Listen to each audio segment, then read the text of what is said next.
திவ்ய தரிசனம் நேயர்களுக்கு என்னுடைய அன்பார்ந்த நமஸ்காரங்கள். நான் உங்க விஜயானந்த். நேயர்கள் அனைவருக்கும் குரோதி வருடத்தினுடைய இனிய தமிழ் புத்தாண்டு நல்வாழ்த்துக்களை தெரிவித்துக் கொள்கிறோம். இந்த நாள் இனிமையான நாள், மகிழ்ச்சிகரமான நாள். ஏனென்றால் நம்முடைய திவ்ய தரிசனம் சேனல் துவங்கப்பட்டு இன்றுடன் 2 ஆண்டுகள் முடிவடைந்து 3ஆம் ஆண்டில் அடியெடுத்து வைத்துள்ளோம்.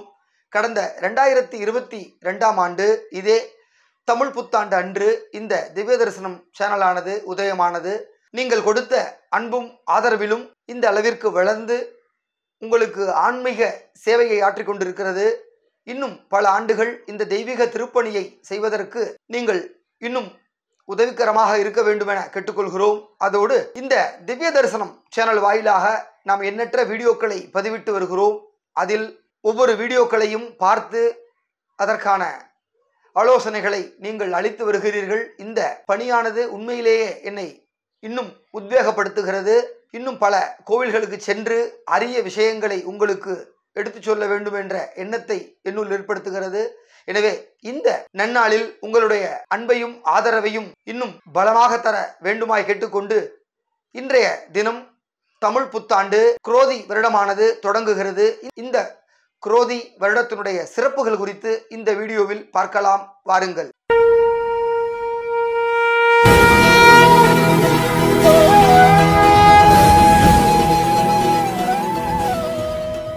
ஆங்கில புத்தாண்டு என்பது ஜனவரி மாதம் 1ஆம் தேதி கொண்டாடுகிறோம். இது அந்நியர்கள் நமக்கு விட்டு சென்ற ஒரு புத்தாண்டாகும். உண்மையிலேயே நம்முடைய பாரம்பரியமான புத்தாண்டு என்றால் அது சித்திரை மாதம் 1ஆம் தேதி துவங்குகின்ற அந்த புத்தாண்டே ஆகும். தமிழில் 60 ஆண்டுகள் இருக்கின்றன. பிரபவ முதல் அக்ஷய வரை உள்ள அந்த 60 தமிழ் புத்தாண்டுகளில் இந்த குரோதி வருடமானது 38வது ஆண்டாக அமைந்துள்ளது. இந்த 38வது ஆண்டுக்கென தனி சிறப்பு உள்ளது. இந்த குரோதி வருடத்திற்கான சிறப்புகள் என்பது உண்மையிலேயே அளப்பரியதாக சொல்லப்பட்டிருக்கிறது. இந்த புத்தாண்டில் நம்முடைய நாட்டில் விவசாயம் பெருகும், மழை பெருகும், நாட்டினுடைய செல்வ செழிப்பும் வளமும் மேலோங்கி இருக்கும், மத்தியில் நல்ல விதமான அரசு அமையப்பெற்று ராஜ பரிபாலம் நல்லபடியாக நடக்கும்.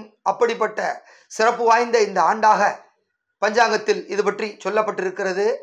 இந்த தமிழ் புத்தாண்டுகள் பற்றி நாம் அறிய வேண்டுமென்றால், அறுபடை முருகன் ஆலயங்களில் முதலாவது படை வீடாக அமையப்பெற்ற கும்பகோணம் சுவாமிமலையில் உள்ள 60 படிக்கட்டுகளும் இந்த 60 தமிழ் ஆண்டுகளை குறிக்கும்படியாக அமைக்கப்பட்டுள்ளது.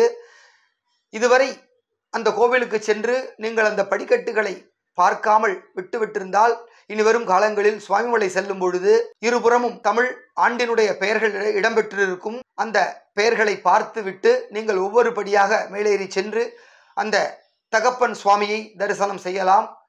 அப்படி சிறப்பு பெற்ற அந்த தமிழ் புத்தாண்டானது இந்த வருடம் 13ஆம் தேதி, அதாவது இன்றைய தினம் இரவு 8:10 மணிக்கு குரோதி ஆண்டானது பிறக்கிறது. இருப்பினும் நம்முடைய பாரம்பரியமாக 14ஆம் தேதியான நாளை ஞாயிற்றுக்கிழமை தமிழ் புத்தாண்டாக கொண்டாடி வருகிறோம். அதையே இந்த ஆண்டும் செய்யும்படி கேட்டுக்கொள்கிறோம். இந்த புத்தாண்டில் புண்ணியகால தர்ப்பணம் என்று சொல்லப்படும் அந்த தர்ப்பணம் செய்பவர்கள் 13ஆம் தேதி இன்றைய தினம் தர்ப்பணம் செய்து எல்லாமல்ல பித்ருக்களினுடைய அனுகிரகத்தையும் சுவாமிகளினுடைய அனுகிரகத்தையும் பெற வேண்டுமாய் கேட்டுக்கொள்கின்றோம். மற்றபடி நாளைய தினம் அந்த தமிழ் புத்தாண்டை நீங்கள் சிறப்பாக கொண்டாடலாம். நாளைய தினம் காலையில் வீட்டு வாசலில் நல்ல மாக்கோளமிட்டு அதில் காவிகள் தீட்டி வண்ணமயமாக இந்த தமிழ் புத்தாண்டை வரவேற்க வேண்டும்.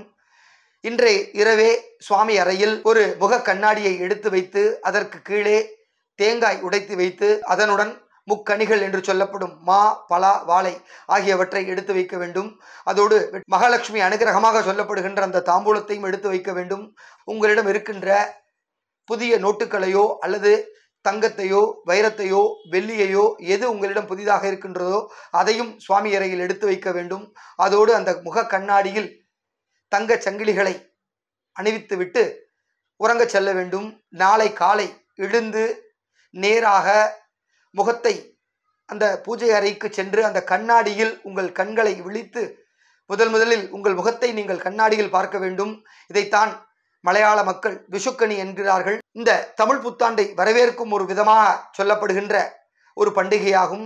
காய்கனிகள் நிறைந்தும் செல்வ செழிப்போடும் இருக்க வேண்டும் என்று அந்த இறைவனை வேண்டி அவரை வணங்கி இந்த புத்தாண்டை வரவேற்கும் விதமாக இப்படி ஒரு விஷுக்கணியை மலையாள மக்கள் செய்கிறார்கள். அதையே நாமும் செய்யலாம், அதில் ஒன்றும் தவறுகள் கிடையாது.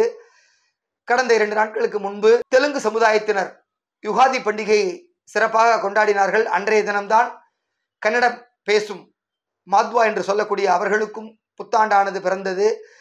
நாளைய தினம் தமிழ் பேசும் மக்களுக்கும் மலையாள மக்களுக்கும் அந்த தமிழ் புத்தாண்டானதும் விசுக்கணியானதும் கொண்டாடப்படுகிறது. எனவே இந்த புத்தாண்டை இப்படி சீரும் சிறப்புமாக நீங்கள் வரவேற்க வேண்டும். அதோடு இந்த புத்தாண்டன்று நீங்கள் முதலில் செலவிட வேண்டிய காரியம் ஒன்று இருக்கிறது. நாளைய தினம் முதலில் வாங்க வேண்டியது நீங்கள் மருந்து மாத்திரையோ அல்லது காய்கறிகளையோ அல்ல, நேராக மளிகை கடைக்கு சென்று கல்லுப்பு பாக்கெட்டையும் மஞ்சள் பொடி பாக்கெட்டையும் வாங்கி வந்து உங்கள் வீட்டு பூஜை அறையில் வைக்க வேண்டும். கல்லுப்பு என்பது மகாலட்சுமியின் சொரூபமாக சொல்லப்படுகிறது. அதேபோல் மங்களகரமான விஷயத்திற்கு மஞ்சள் பொடியை நாம் பயன்படுத்த வேண்டும். அதுவும் முப்பெரும் தேவியரின் அம்சமாக சொல்லப்படுகிறது. எனவே மஞ்சள் பொடியையும் கல் உப்பையும் வாங்கி வந்து நாளைய தினம் சுப விரயமாக உங்களுடைய பணத்தை செலவிட வேண்டும். அதேபோல் பூஜை அறையில் அனைத்து சுவாமிகளுக்கும் புதிதாக புஷ்பங்களை சார்த்திவிட்டு சாலகிராமம் உள்ளிட்ட விக்கிரக மூர்த்திகள் வீட்டில் வைத்து பூஜை செய்பவர்கள் அதற்கு பாலபிஷேகம் உள்ளிட்ட அபிஷேகங்களை செய்து ஆராதனைகளை செய்து வழிபட வேண்டும்.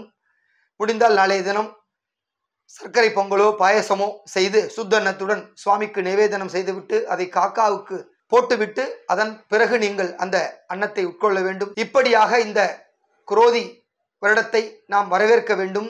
இந்த ஆண்டு மிகவும் செல்வ செழிப்பான ஆண்டாக அமைய உள்ளது. எனவே அனைவரும் இந்த தமிழ் புத்தாண்டை மகிழ்ச்சிகரமாக கொண்டாடி வீட்டில் மகாலட்சுமியினுடைய அனுகிரகத்தை நிரந்தரமாக கிடைக்கப்பெற வேண்டுமாய் கேட்டுக்கொண்டு திவ்ய தரிசனம் சேனல் 3வது ஆண்டில் அடியெடுத்து வைத்துள்ளது. இதுவரை நீங்கள் தந்த அன்பையும் ஆதரவையும் தொடர்ந்து தர வேண்டுமாய் கேட்டுக்கொண்டு உங்களிடமிருந்து விடைபெறுகிறேன். நன்றி, வணக்கம்.